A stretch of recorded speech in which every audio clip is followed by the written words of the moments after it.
Assalomu alaykum qadrdon muxlis, sizlar bilan Donghua tahlil kanali va Uz Extreme. Demak, bugungi video rolikda taxt muhri Donghua haqida batafsil ma'lumot beramiz. Taxt muhri asl nomi ma'bud tomonidan tayinlangan taxt bo'ladi.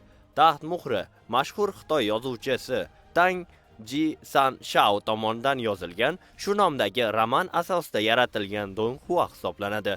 Ushbu asar fantaziya, sarguzasht, jang, sehr, qurbonlik va inson irodasi mavzularini o'z ichiga oladi. Donghua 2022-yilda namoyish etila boshlagan va qisqa vaqt ichida juda katta mashhurlikka erishgan. Asar insonlar va iblislar o'rtasidagi ko'p yillik ayovsiz urush fonida kechadi. Insoniyat yo'q bo'lib ketish xavfi ostida qolgan bir vaqtda umid va najot ramzi sifatida yangi qahramonlar yetishtirib chiqariladi. Dunyo va voqelik tuzilishi taxt muhri dunyosi ikki asosiy kuch o'rtasida bo'lingan: insonlar ittifoqi va iblislar imperiyasi. Iblislar kuchli, shafqatsiz va tug'ma ustunlikka ega bo'lib, insonlarni tobora siqib chiqarmoqda edi.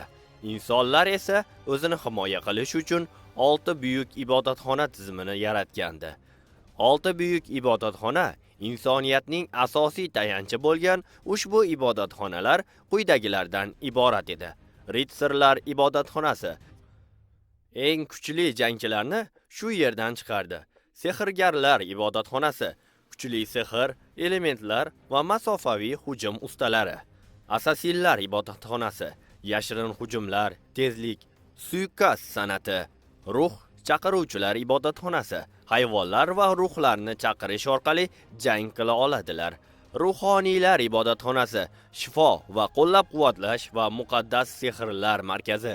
Jangchilar ibodatxonasi jismoniy kuch va yaqin masofadagi jang ustalaridir. Asosiy qahramonga kelsak, Long Haochen Donghua bosh qahramoni sifatida tan olinadi.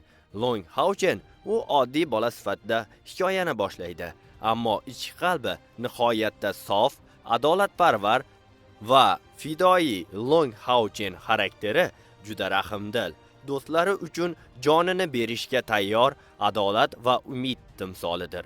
Qat'iyatli va mehnatkash. Uning asosiy maqsadi insoniyatni qutqarish va yaqinlarini himoya qilish. Ilohiy taxtlar esa Donghua eng muhim tushunchalaridan biridir. Ular samo tomonidan tanlangan ulkan kuchga ega artefaktdir. Har bir taxt faqat o'ziga munosib egani tanlaydi. Ba'zi mashhur taxtlar mehr va rahm-shafqat taxti, adolat taxti, qurbonlik taxti, halokat taxti. Long Haochen tanlagan shaxs bo'lib, eng sof va eng murakkab taxtlardan birini meros qilib oladi. Kultivatsiya va kuch tizimi. Taxt muhri Donghua kuch quyidagi omillarga asoslanadi: ruhiy energiya, darajalar va unvonlar, qurollar va artefaktlar, ilohiy sinovlar. Kuch darajalari asta-sekin oshib boradi va har bir bosqichda hayot-mamot sinovlari bilan to'la. Darajalar tizimi umumiy tushuncha berib o'tsak, taxt muhri dunyosida kuch ruhiy energiya orqali o'lchanadi.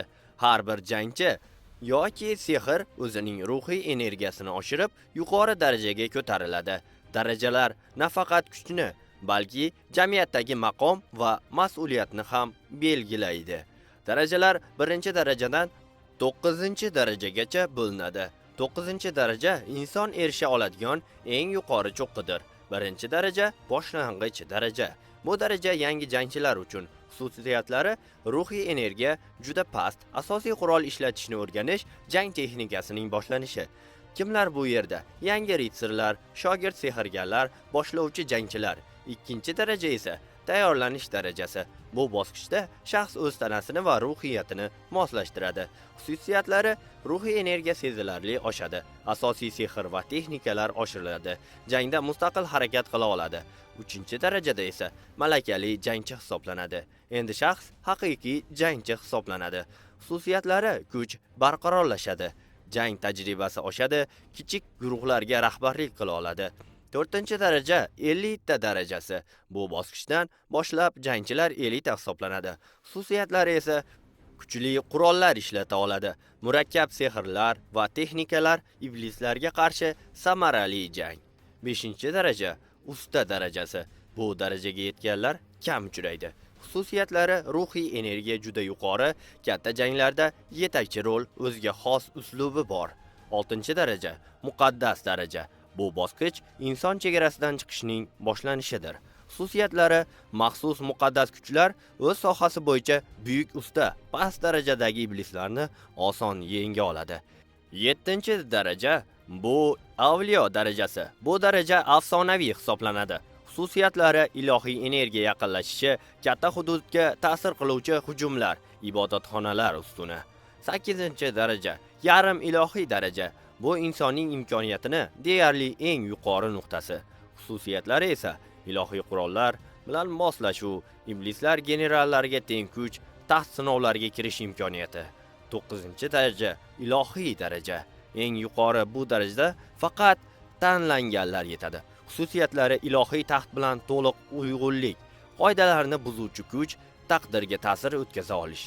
Misol uchun, Longhauchen eng buyuk ibodatxona ustalari darajalari va ilohiy taxt munosabati faqat 8-9-darajadagi shaxslar taxt sinovdan o'ta olardi.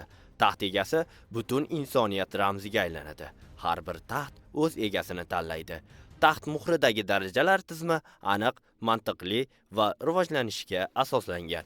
Bu tizim qahramonlarning mehnati va sabri, qurbonligi yaqqol ko'rsatiladi.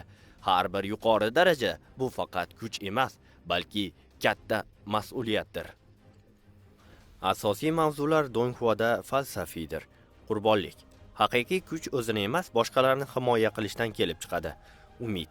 Eng qorong'u davrda ham inson qalbida nur so'nmasligi kerak. Tanlov. Har bir qarorni taqdirni o'zgartiradi. Adolat va shafqat faqat kuch emas, balki yurak pokligi ham muhim. Iblislar tomoni, iblislar ham oddiy yovuz mavjudotlar emas. Ularning o'z iyerarxiyasi, shohlari, generallari bor. Ba'zi iblis qahramonlar murakkab xarakterga ega bo'lib, hikoyani yanada murakkablashtiradi. Grafika va animatsiya. Donghuaning texnik jihatlari yuqori darajada, silliq uchida animatsiya, epik jang sahnalari, yorqin effektlar, kuchli musiqa va ovoz dizayni. Ayniqsa, jang paytidagi energiya to'lqinlari va sehr effektlari tomoshabinni o'ziga tortadi. Nima uchun taxt muhri mashhur? Syujet juda ham kuchli, rivojlanib boradigan qahramon, emotsional sahnalar, yuqori sifatli animatsiya, chuqur ma'no va falsafa. Xulosa qilib aytganda, taxt muhri bu shunchaki janglar haqidagi Donghua emas. Bu asar insoniylik, fidoyilik, adolat va umid haqida hikoya qiladi. Longhauchenning yo'li tomoshabinga shuni ko'rsatadiki, eng buyuk kuch bu sof yurak va qat'iy irodadir. Agar siz epik jangchilar, syujet va kuchli qahramonni rivojini yoqtirsangiz, taxt muhri Donghuasi albatta ko'rishingizga arziydi. Sizlar bilan Donghua tahlil kanali va Uz Extreme. Ssenariy muallifi Yoriji. Agarda taxt muhri animesini tomosha qilmoqchi bo'lsangiz, Play Market va App Storedan Banana TV ilovasini yuklab oling. Bundan tashqari, Play Market va App Storedagi Banana TV ilovasida turli xil Donghualar, dramalar, animelar, filmlar hamda turli ko'ngilochar seriallarni ham ko'rishingiz mumkin. Kelgusi videoroliklarda ko'rishguncha xayr, salomat bo'ling.